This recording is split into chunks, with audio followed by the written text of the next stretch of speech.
I'm going to show you things not to do when you change your oil so you don't mess it up. Now the first thing is use the correct kind of oil. Watch this. As we zoom in, what does it say here? 5W30. And what does it say on my oil? 5W30. Modern engines are very specific. Don't put a lighter oil and don't put a heavier oil in. It's designed for one oil.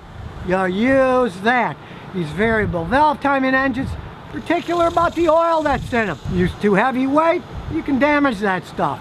Always use the oil it was designed for. You gotta change your own oil, get a good jack and jack stand. And a lot of people think I'm not strong enough to get the bolt off to drain it. You get a long extension bar like this. The socket goes right on it. Then with all that leverage, anybody can pull it off. Once you line it up, you gotta pull hard.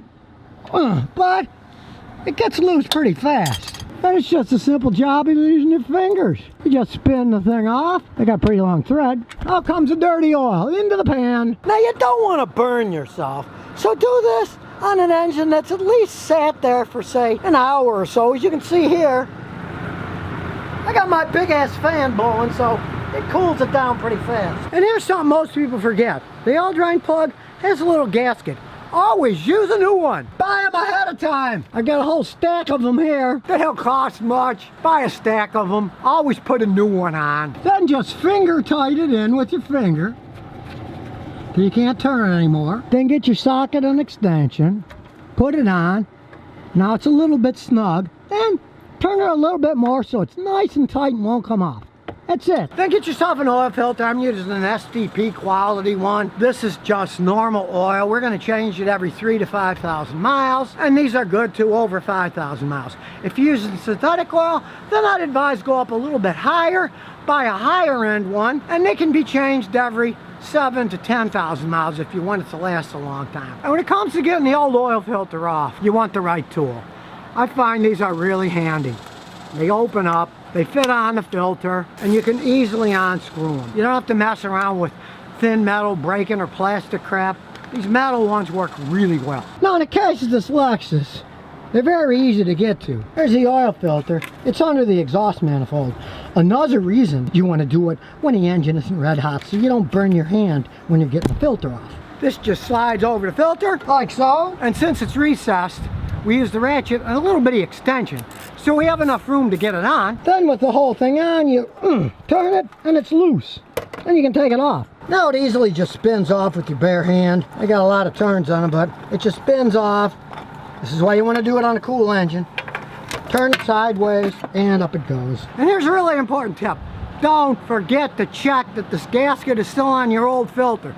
You can see the rubber is still here. Sometimes this sticks to the engine. And if you take this off and this is naked, and then screw a new filter on, you do what's called double gasketing. You'll have the gasket on the new filter on top of the gasket of the old one. Often it will start leaking. I knew a guy who blew the engine on his Jeep doing that. Think of the new filter, put a little oil on your finger, put it on the lip. That way it'll go on, won't leak, and then when you take it off, it won't be almost impossible to take off. Then you just keep spinning the new one on, and once it contacts, turn it. That's good enough. You get it tight enough. Of course, then you got to decide on oil. I'm using this STB conventional 5-weight 30 oil. That's what it calls for. Now, if you want insane protection, you could go for something like this Redline 5W30 full synthetic oil. My friends that drive race cars, they swear by this stuff. Now, for a normal driver, yeah, it's kind of overkill. This stuff costs like 3 times to 4 times as much as the SDP oil does. Plain old oil is fine if you change it every 3,000 to 5,000 miles. It's perfectly fine. And especially if you don't drive the car that much, you got to change the oil once a year anyway. And if you're only changing it once a year, hey, isn't it better to use oil that costs $3 a quart instead of oil that costs $10 or $12 or $15 a quart? It's not burning any oil. Hey, they're both working perfectly fine for normal driving situations. I got a whole video on the ratings. This particular one is SN Plus, which is a really high rating. So it's a high rated oil. This is perfectly fine. Now, how do you know how much oil to put in? Well, look it up first. My oil data, we're gonna check engine oil, fluid types and capacities. Here we go.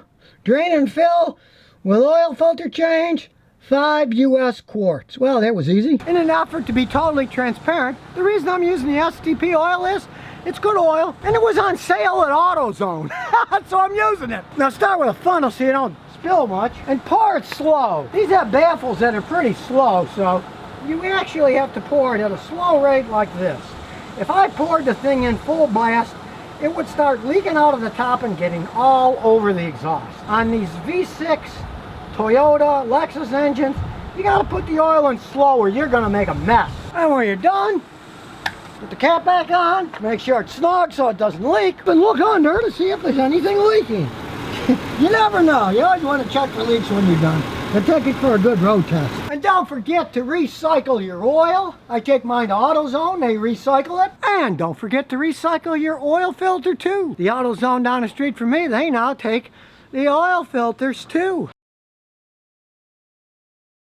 Now, it's not as complicated as you might think. All the new GF6 oils, they have a new symbol. They use the shield here in the United States. This is the 0W16 for the modern engines. To a regular synthetic oil, it's got the round American Petroleum Institute certified shield. This is not a GF6 oil. Now, the only one with the shield is the GF6B oil. That's only to be used in the 0W16 engines. If you use a different type of oil, don't use that. As you can see here, this Toyota uses 0W20. You can't use this oil. You would have to use one like this, that's 0W20. And you notice it's got the round emblem. But if you've got an engine like this Toyota, they do make GF6 oils for it, only they are GF6A.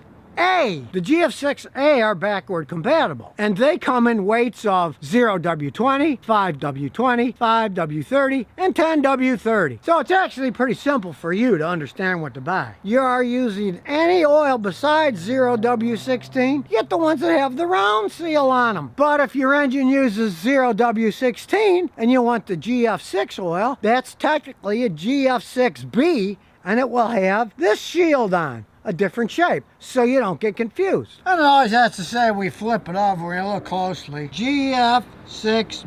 Tells you all the requirements it meets. Now, these GF6 oils are engineered. They get a little better gas mileage. They burn less oil. They lubricate the timing chains and the bearings better. And it's very important for the modern variable valve timing, GDI turbocharged small engines. Now, the GF6 oils have been out almost a year now, and I do have to say, they work quite well. Now, don't worry that, oh, you gotta buy a certain kind. It's a formulation. Many companies sell it. I just happen to have a Valvoline one. You can buy from many manufacturers, and now many different ones are starting to sell it. I did notice though at the Walmart they didn't have any GF6 oils yet because of course they want to get discount prices, so they're probably holding out until they can get a company that will give them a better price. Because for example, Pennzoil makes that pure premium oil that's made from natural gas somewhere in the Middle East. They take natural gas and they turn it into oil, mainly because natural gas is a waste product there, so they use about 1/3 of the energy, but it's a waste product there they flare off, so it's an okay thing to do. Now, the Pennzoil Pure Premium is an excellent oil, but it was extremely overpriced. For quite some time it was over $10 a quart at the regular auto parts store. But the other day when I was looking for the GF6 oil at Walmart and couldn't find it, I noticed they had that Pure Premium oil and it was only $6 a quart. Walmart obviously talked them down on what they had to pay for the oil. They're getting a better price. As time goes on, all these GF6 oils will probably come way down in price too. They already have. Originally they wanted $12, $14 a quart. Now I paid $8 a quart for this GF6B oil on Amazon, so it's coming down in price already. And a lot of people don't understand what this nomenclature means. They might say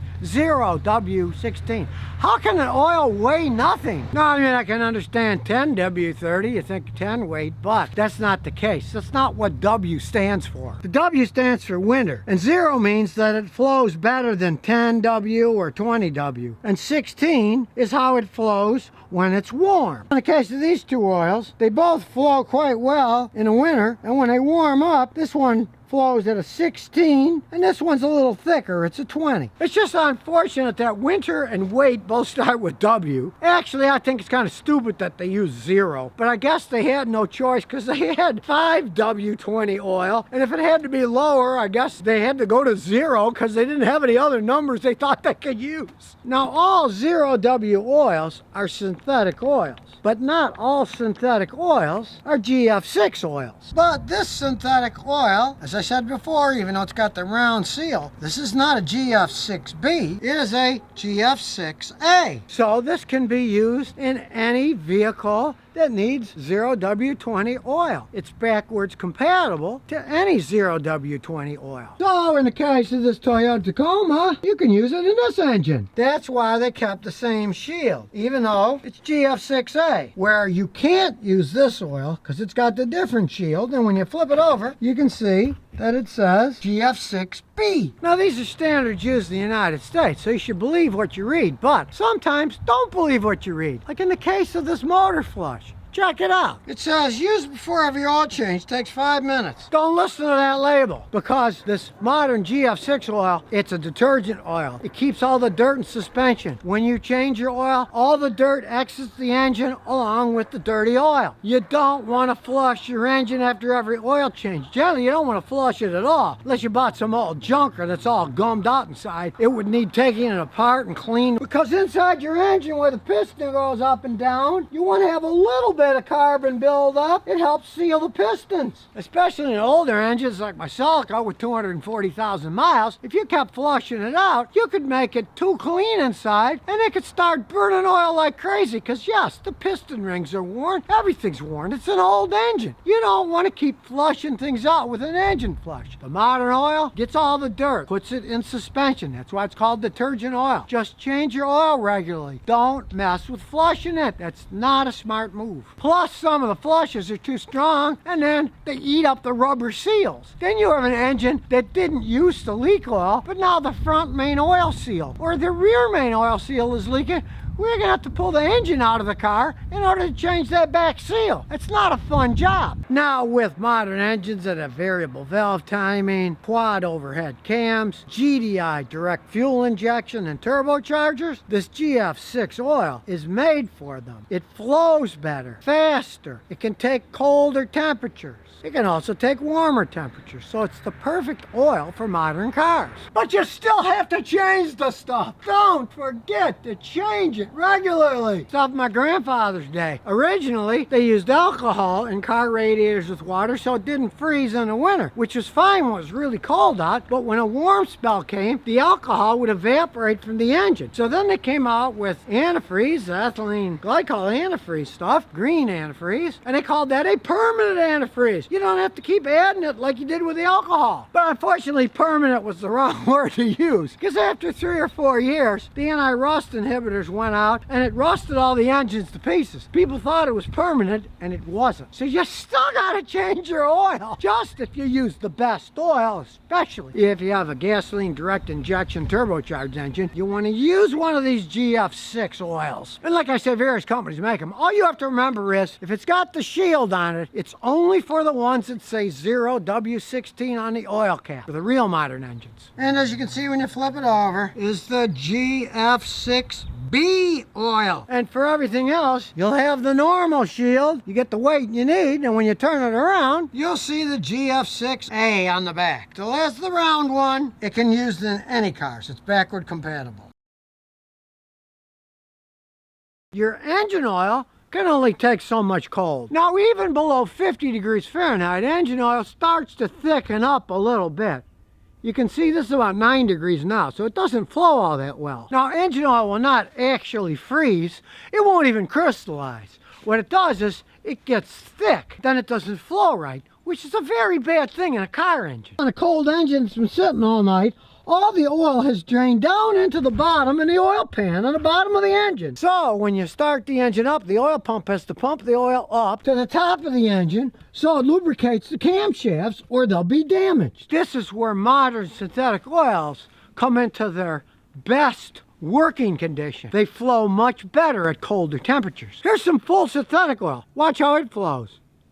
Notice it flows a lot better than the thick stuff did. Flow is what you want when it's cold. That's why those modern 0W oils that most modern engines use, like 0W16, 0W10, they're so thin, doesn't matter how cold it is outside, they will pump right up and lubricate. So now you know everything there is to know about modern engine oils if you want your engine to last as long as possible. Just remember, oil is cheap. Engines are very expensive.